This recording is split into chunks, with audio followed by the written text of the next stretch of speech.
సిద్దిపేట జిల్లాపై తెలంగాణ రాష్ట్ర ప్రభుత్వం కపట ప్రేమతో కక్షపూరిత ధోరణితో వ్యవహరిస్తుందని మాజీ రాష్ట్ర ఎంపీటీసీల ఫోరం కన్వీనర్ దేవి రవీందర్ ఆరోపించారు. జిల్లాల కుదింపు పేరుతో సిద్దిపేట జిల్లాలకు అన్యాయం చేయాలనే ఆలోచనను రాష్ట్ర ప్రభుత్వం వెంటనే మానుకోవాలని హెచ్చరించారు. సిద్దిపేట జిల్లా గజ్వేల్ పట్టణ కేంద్రంలోని స్థానిక అంబేద్కర్ చౌరస్తా వద్ద ఆయన మాట్లాడారు. జిల్లాల కుదింపు పేరుతో సిద్దిపేట జిల్లాను దెబ్బతీయాలని చూడడం హేయమైన చర్యగా అభివర్ణించారు. డాక్టర్ బాబాసాహెబ్ అంబేద్కర్ స్ఫూర్తితో చిన్న రాష్ట్రాల ద్వారా అభివృద్ధి సాధ్యమని ఆయన పేర్కొన్నారు. అంబేద్కర్ రచించిన రాజ్యాంగంలోని ఆర్టికల్ 3 ఆధారంగా 14 సంవత్సరాల సుదీర్ఘ పోరాటం తర్వాత తెలంగాణ రాష్ట్రాన్ని సాధించుకున్నామని గుర్తు చేశారు. తెలంగాణ రాష్ట్రమే ధ్యేయంగా పరిపాలనా సౌలభ్యం కోసం అప్పట్లో 10 జిల్లాలుగా ఉన్న తెలంగాణను 33 జిల్లాలుగా విభజించి ప్రజలకు పరిపాలనను మరింత సులభతరం చేశారన్నారు. ఇలాంటి చారిత్రక నిర్ణయాన్ని విస్మరించి కాంగ్రెస్ ప్రభుత్వం ఇప్పుడు 33 జిల్లాలను కుదించాలనే ఆలోచన చేయటం బాధాకరమన్నారు. రాష్ట్ర రెవెన్యూ శాఖ మంత్రి పొంగులేటి శ్రీనివాస్ నిండు సభలో రాష్ట్ర ప్రభుత్వం జిల్లాల కుదింపు ఆలోచనలో ఉందని చెప్పడం ఆందోళన కలిగించిందన్నారు. ఇప్పటికైనా ప్రభుత్వం ఈ ఆలోచనను విరమించుకుని ప్రజలకు సుపరిపాలన అందించే దిశగా ఆలోచన చేయాలన్నారు. లేని ఎడల గతంలో తెలంగాణ సాధన కోసం సిద్దిపేట జిల్లా ఎలా ఉద్యమాలకు నాంది పలికిందో అదేవిధంగా ఈ రోజు కూడా జిల్లాల గుర్తింపును కాపాడుకునే మరో వరకు ఉద్యమాన్ని సిద్ధం ఉందని హెచ్చరించారు. ఈ కార్యక్రమంలో మండల పార్టీ అధ్యక్షులు బెండెం మధు, మాజీ కౌన్సిలర్ శివకుమార్, చందు, అలాగే వివిధ ప్రజా సంఘాల నాయకులు పాల్గొన్నారు.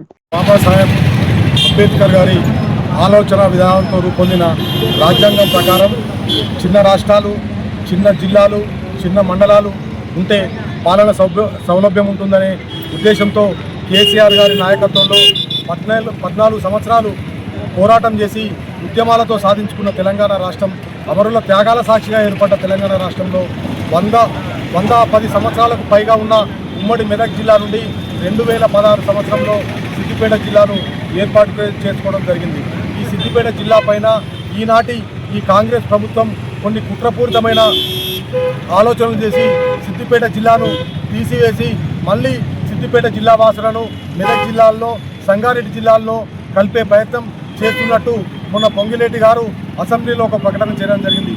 ఈ ప్రకటన చాలా దుర్మార్గమైన విషయం. ఒక చిన్న జిల్లాలు, చిన్న మండలాలు, చిన్న డివిజన్లు ఉంటే ప్రజలకు పాలన సౌలభ్యం ఏర్పడుతుందనే ఒక కేసీఆర్ గారి గొప్ప ఆలోచనతో ఈ పనులు చేయడం జరిగింది. ఈనాడు ఈ రాష్ట్ర ప్రభుత్వం సిద్దిపేట జిల్లా పైన ఈ రోజున ముఖ్యమంత్రి కానీ, మంత్రివర్గం కానీ కేసీఆర్ గారి పైన, హరీష్ రావు గారి పైన, సిద్దిపేట జిల్లా వాసుల పైన ఒక కక్ష సాధింపు చర్యలకు పాల్పడుతూ సిద్దిపేట జిల్లాను తీసివేయాలనే ఒక ప్రకటన చేయడం జరిగింది. ఆ ప్రకటనను మళ్ళీ వాపసు తీసుకొని సిద్దిపేట జిల్లాను అదేవిధంగా ఉంచాలని మేము హెచ్చరిస్తూ ఉన్నాం. లేని పక్షంలో సిద్దిపేట జిల్లా మొత్తం, సిద్దిపేట ప్రజలందరూ ఇబ్బందులు పాలు కావాల్సిన పరిస్థితి ఏర్పడుతుంది. కాబట్టి రాష్ట్ర ప్రభుత్వం వెంటనే ఆ ప్రకటనను వాపసు తీసుకోకపోతే సిద్దిపేట జిల్లా వ్యాప్తంగా మరో తెలంగాణ పోరాటం ఎలాగైతే జరిగిందో మరో సిద్దిపేట జిల్లా పోరాటం కూడా అలా చేయాల్సిన పరిస్థితి ఏర్పడుతుంది. అదేవిధంగా ఈ ప్రభుత్వానికి ఇక్కడ నుండే వారి పతనానికి అంకురార్పణ కూడా తెలంగాణ ఉద్యమానికి ఎలాగైతే సిద్దిపేట జిల్లా నుంచి అంకురార్పణ జరిగిందో ఈ కాంగ్రెస్ ప్రభుత్వాన్ని దించేందుకు కూడా అంకురార్పణ ఈ సిద్దిపేట జిల్లా నుంచే ప్రారంభమవుతుందని మేము బీఆర్ఎస్ పార్టీ పక్షాన, తెలంగాణ రాష్ట్రాన్ని, సిద్దిపేట జిల్లాను సాధించిన పార్టీ బీఆర్ఎస్ పార్టీ పక్షాన మేము హెచ్చరిస్తున్నాం అని తెలియజేస్తున్నాం. జై తెలంగాణ, జై. డాక్టర్ బాబాసాహెబ్ అంబేద్కర్ గారి స్ఫూర్తితో చిన్న రాష్ట్రాలతోనే అభివృద్ధి జరుగుతుందని చెప్పి ఆనాడే భారత రాజ్యాంగంలో రచించినటువంటి డాక్టర్ బాబాసాహెబ్ అంబేద్కర్ గారు, ఆయన స్ఫూర్తితో కేసీఆర్ గారి నాయకత్వంలో తెలంగాణ రాష్ట్రాన్ని సాధించడానికి 14 సంవత్సరాలుగా పోరాటం చేసి ఆర్టికల్ 3 ద్వారా తెలంగాణని రాష్ట్రాన్ని సాధించుకోవడం జరిగింది.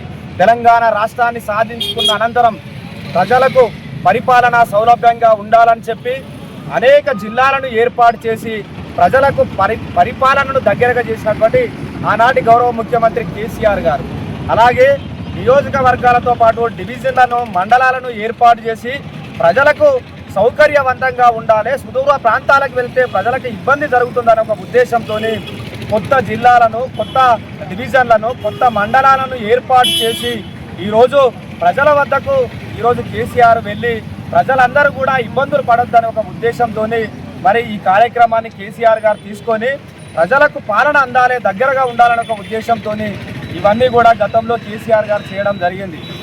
మొన్న పొంగిలేటి గారు, రెవెన్యూ శాఖ మంత్రివర్యులు పొంగిలేటి గారు అసెంబ్లీలో మాట్లాడుతూ ఇప్పటికే జిల్లాలు చాలా ఎక్కువైపోయినాయి, మండలాలు ఎక్కువగా చేశారు, వాటిని తీసివేస్తామనే ఒక ఆలోచన చేస్తుందని చెప్పి రాష్ట్ర ప్రభుత్వం అసెంబ్లీలో ప్రకటించడం అనేది ఇంతకంటే దుర్మార్గమైనటువంటి చర్య మరొకటి ఉండదు అని చెప్పి సందర్భంగా తెలియజేస్తా ఉన్నా.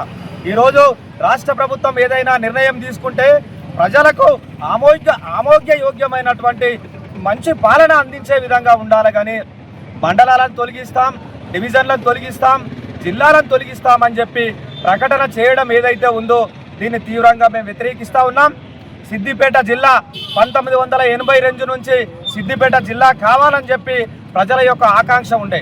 ఆ ఆకాంక్షకు అనుగుణంగా కేసీఆర్ గారు ప్రభుత్వం ఏర్పడ్డ తర్వాత సిద్దిపేట జిల్లాగా ఏర్పడడం జరిగింది. 2016వ సంవత్సరం 11వ తారీఖు నాడు సిద్దిపేట జిల్లాగా ఏర్పడడం జరిగింది. మరి సిద్దిపేట జిల్లా మీద ఒక కపట ప్రేమ రాష్ట్ర ప్రభుత్వము ఒక కక్షపూరితమైనటువంటి విషయాన్ని మనసులో పెట్టుకొని సిద్దిపేట జిల్లాను తొలగించి మళ్ళీ సంగారెడ్డిలో కలపాలని ఒక కుట్ర జరుగుతూ ఉన్నది. ఈ కుట్రను మేము తీవ్రంగా వ్యతిరేకిస్తూ ఉన్నాం. ఈ రాష్ట్ర ప్రభుత్వం ఏమైనా చేయాలనుకుంటే ప్రజలకు ఆమోగ్యయోగ్యంగా ఉండే విధంగా, ప్రజలకు మంచి పాలన అందించే విధంగా ఈ రాష్ట్ర ప్రభుత్వం, రాష్ట్ర ముఖ్యమంత్రి గారు ప్రయత్నం చేయాల్సినటువంటి అవసరం ఉన్నది. కానీ ఈరోజు సిద్దిపేట జిల్లా మీద ఒక కక్షపూరితమైనటువంటి వాతావరణంలో జిల్లాను తొలగిస్తామని చెప్పి ప్రకటనలు చేయడం మేము తీవ్రంగా ఖండిస్తూ ఉన్నాం.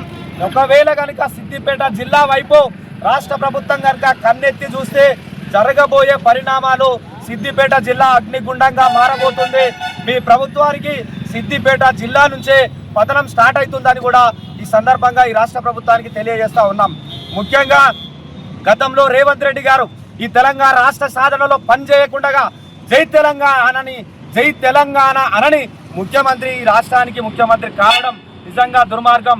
డాక్టర్ బాబాసాహెబ్ అంబేద్కర్ ఆర్టికల్ 3 ద్వారా కేసీఆర్ గారి నాయకత్వంలో తెలంగాణ రాష్ట్రాన్ని సాధించి అనేక జిల్లాలు ఏర్పాటు చేసి ఈరోజు ప్రజల కోసం పనిచేస్తున్నటువంటి కేసీఆర్ గారు పెట్టినటువంటి జిల్లాల్ని తొలగిస్తామంటే చూస్తూ ఊరుకునేది లేదు.